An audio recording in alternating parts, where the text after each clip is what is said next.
ഞാൻ ജിതിൻ. പ്രിയപ്പെട്ട കൂട്ടുകാർക്ക് എൻ്റെ യൂട്യൂബ് ചാനലിലേക്ക് സ്വാഗതം.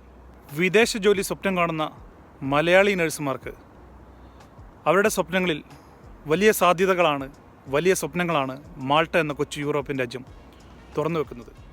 കഴിഞ്ഞ 5-6 മാസത്തിനുള്ളിൽ കേരളത്തിൽ നിന്നും മാൾട്ടയിലെത്തിപ്പെട്ട മലയാളി നഴ്സുമാർ വളരെ ദുഃഖപൂർണമായ, ദുരിതപൂർണമായിട്ടുള്ള അനുഭവങ്ങൾ മാത്രമാണ് അവിടുന്ന് പങ്കുവെക്കാനുള്ളത്.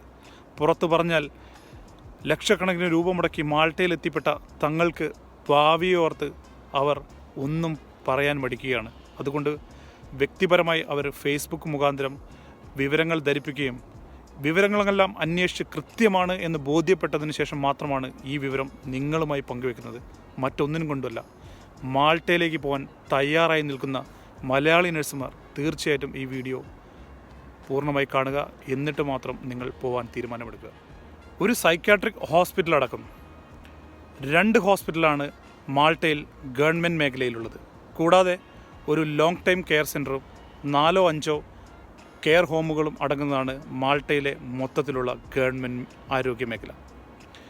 പ്രൈവറ്റ് മേഖലയിൽ 2 ഹോസ്പിറ്റലും ഇതേപോലെ ഏകദേശം 5-6 ഓൾഡ് ഏജ് ഹോമുകളും. ഇതാണ് മാൾട്ട എന്ന കൊച്ചു യൂറോപ്യൻ രാജ്യത്തെ ആകെയുള്ള ആരോഗ്യ മേഖല അവസരങ്ങൾ, അല്ലെങ്കിൽ ഇത്തരം ആകെയുള്ള ഹോസ്പിറ്റലുകൾ.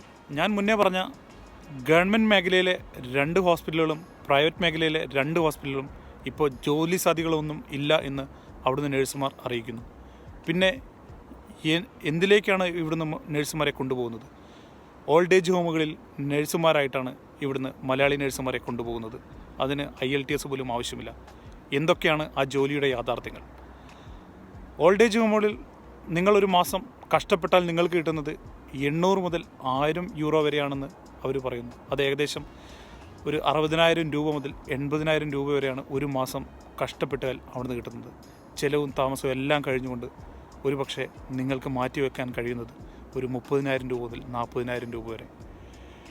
ഇത്രയും രൂപ മാറ്റിവെക്കാൻ വേണ്ടിയിട്ടാണ് ഏജൻറ്റുമാർക്ക് 4 ലക്ഷം രൂപ മുതൽ 7 ലക്ഷം രൂപ വരെ കൊടുത്തുകൊണ്ട് മാൾട്ട എന്ന ഈ സ്വപ്ന രാജ്യത്തേക്ക് ഓരോ നഴ്സുമാരും പറന്നിറങ്ങുന്നത്. ഏജൻറ്റുമാർക്ക് 4 ലക്ഷം രൂപയോ 5 ലക്ഷം രൂപയോ കൊടുക്കുന്നത് മാത്രമല്ല അവിടെ ഏറ്റവും വേദനിപ്പിക്കുന്നത്.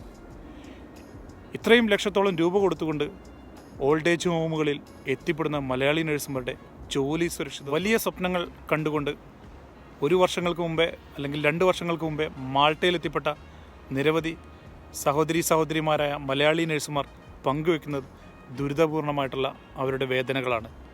തുറന്നു പറയാൻ അവർക്ക് ബുദ്ധിമുട്ടുണ്ട്. കാരണം അവരിന്ന് ഏറ്റവും കൂടുതൽ അനുഭവിക്കുന്നത് ജോലി സുരക്ഷിതത്വമില്ലായ്മ എന്നുള്ള ഒരു വലിയ പ്രതിസന്ധിയാണ്. 1 വർഷങ്ങൾക്ക് ശേഷം 2 വർഷങ്ങൾക്ക് ശേഷം നിസ്സാര കാരണങ്ങൾ പറഞ്ഞുകൊണ്ട് അവരെ ജോലിയിൽ നിന്നും പിരിച്ചുവിടുന്ന അവസ്ഥയാണ് ഇപ്പോൾ മാൾട്ടയിൽ നടന്നുകൊണ്ടിരിക്കുന്നത്. ഇതിൻ്റെ പേരിൽ നിരവധി മലയാളി നഴ്സുമാർ എന്തു ചെയ്യണം എന്നറിയാതെ പകച്ചു നിൽക്കുന്ന അവസ്ഥയാണ് ഇന്ന് മാൾട്ടയിൽ സംജാതമായിരിക്കുന്നത്. ഇതേ സമയത്ത് തന്നെ ഇതൊന്നും അറിയാതെ മാൾട്ടയിലേക്ക് വീണ്ടും മലയാളികൾ എത്തിക്കൊണ്ടേയിരിക്കുന്നു. മാൾട്ടയിൽ എത്തുന്ന മലയാളി നഴ്സുമാർ ഇതെല്ലാം ഫ്രണ്ട്സ് വഴി അറിയാൻ കഴിഞ്ഞത് 6 മാസമായിട്ടും ജോലിയൊന്നും ലഭിക്കാതെ നഴ്സുമാർ മാൾട്ടയിൽ വന്നിട്ട് റൂമുകളിൽ വെറുതെ ഇരിക്കുകയാണ്. മാൾട്ടയിലേക്ക് പോവാൻ തയ്യാറായി നിൽക്കുന്ന പ്രിയപ്പെട്ട കേരളത്തിലെ മലയാളി നഴ്സുമാരോട് ഒരു കാര്യം മാത്രം സൂചിപ്പിച്ചുകൊണ്ട് ഈ വീഡിയോ നിർത്തട്ടെ. ഇന്ന് നിരവധി മലയാളി നഴ്സുമാർ മാൾട്ടയിൽ ജോലി ചെയ്യുന്നുണ്ട്. ഒരാളോടെങ്കിലും വിളിച്ചുകൊണ്ട് മാൾട്ടയിലെ ജോലിയുടെയും ജോലി സുരക്ഷിതത്വത്തിൻ്റെയും ജീവിത സാഹചര്യങ്ങളെയും യാഥാർത്ഥ്യങ്ങൾ മനസ്സിലാക്കിയ ശേഷം മാത്രം ഇവിടുന്ന് വിമാനം കയറി മാൾട്ടയിലേക്ക് പോകാവൂ എന്നുള്ള കാര്യം മാത്രം സൂചിപ്പിക്കുന്നു. ഇതോടൊപ്പം തന്നെ നിങ്ങളെ കൊണ്ടുപോകുന്ന ഏജൻറ്റുമാർ കൃത്യമായിട്ട് എന്തൊക്കെയാണ് കോൺട്രാക്റ്റ് വ്യവസ്ഥകളെന്ന് ഇവിടുന്ന് പോകുന്നതിന് മുമ്പേ നിങ്ങൾ കൃത്യമായിട്ട് ചോദിച്ച് മനസ്സിലാക്കുക. അതെല്ലാം അവർ നൽകുമെന്നുള്ളത് കൃത്യതയോടുകൂടി അത് ഉറപ്പുവരുത്തുക. അതിനുശേഷം മാത്രം നിങ്ങൾക്ക് മാൾട്ടയിലേക്ക്, ഈ രാജ്യത്തേക്ക് ആരും പോവേണ്ട എന്ന് ഒരിക്കലും ഞാൻ പറയില്ല. കാരണം എല്ലാവർക്കും ആഗ്രഹങ്ങളുണ്ട്. പക്ഷേ പോകുന്നതിന് മുമ്പേ പോകുന്ന വഴികളെല്ലാം കൃത്യമാണ് എന്ന് ഉറപ്പുവരുത്തുക എന്ന് മാത്രമാണ് ഈ വീഡിയോയിലൂടെ പറയാൻ ഉദ്ദേശിച്ചത്. എല്ലാവർക്കും ഒരിക്കൽ കൂടെ ആശംസകൾ നേർന്നുകൊണ്ട്